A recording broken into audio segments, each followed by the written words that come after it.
शुक्रवार को दिल्ली में भारतीय प्रौद्योगिकी संस्थान यानी आईआईटी के स्वर्ण जयंती वर्ष का समापन केंद्रीय मंत्री कपिल सिब्बल ने किया। इस एक वर्ष में संस्थान की ओर से छात्रों के लिए विभिन्न विषयों पर कई वर्कशॉप, लेक्चर और सेमिनार आयोजित किए गए। आईआईटी जैसे संस्थानों में दाखिला लेने के लिए बच्चों में देखे जा रहे दबाव और बढ़ते हुए कंपटीशन को कुछ हद तक कम करने के लिए सभी संस्थानों के साथ मिलकर सरकार आने वाले वक्त में एक नया फॉर्मूला लाने की सोच रही है। इन संस्थानों में दाखिले के लिए बच्चे कोचिंग इंस्टीट्यूट में दिन रात मेहनत करते हैं, जिससे वो स्कूल में हो रही पढ़ाई पर कम ध्यान देते हैं। इन इंस्टीट्यूट्स में भी वही बच्चे शिक्षा ले पाते हैं जिनके परिवार इसका बोझ उठा सकते हैं, जबकि इस दौड़ में कई बार योग्य छात्र वंचित रह जाते हैं।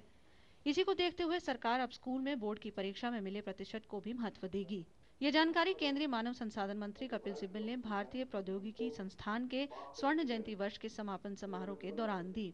We are in this process of finalizing a methodology in which the school board shall be given a certain weightage, and we are proposing a weightage of 40%, so that children, when they compete for the IIT system, do not move away from the scholastic achievements that are necessary in the class 12 system.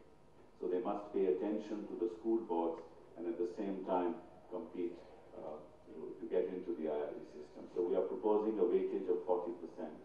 We have actually prepared a model.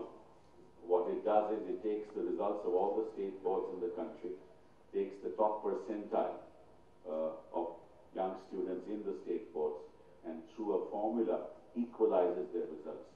And we've tested it with results in the past 6 years of 4 boards, and we find that the formula actually delivers in every sense of the word. हालांकि इस तरह के प्रयासों से बच्चों पर competition के दबाव को कम किया जा सकेगा, मगर इस नए फॉर्मूले से कई पुराने छात्र एक मत नहीं रखते। स्टूडेंट्स अभी तक सिर्फ जेई के लिए इतना ज़्यादा अच्छे से तैयारी करते थे, अब उनको +2 पे बहुत ज़्यादा ध्यान देना पड़ेगा। और वो जो ट्यूशन स्टार्ट होती थी +1 से और +2 से और मे भी उसके बाद से लोग अब वही ट्यूशन स्टार्ट कर देंगे 10वीं क्लास से।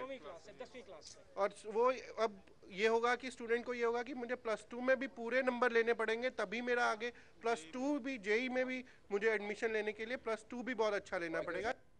भारतीय प्रौद्योगिकी संस्थान की स्वर्ण जयंती वर्ष के समापन समारोह के अवसर पर केंद्रीय मंत्री ने इनोवेशन सेंटर का उद्घाटन भी किया। इस मौके पर रक्षा राज्य मंत्री पल्लव राजू भी उपस्थित थे। गौरतलब है कि भारतीय प्रौद्योगिकी संस्थान के स्वर्ण जयंती का उद्घाटन साल 2010 में राष्ट्रपति प्रतिभा देवी सिंह पाटिल द्वारा किया गया था। Jyotika Grover, DD news, Delhi.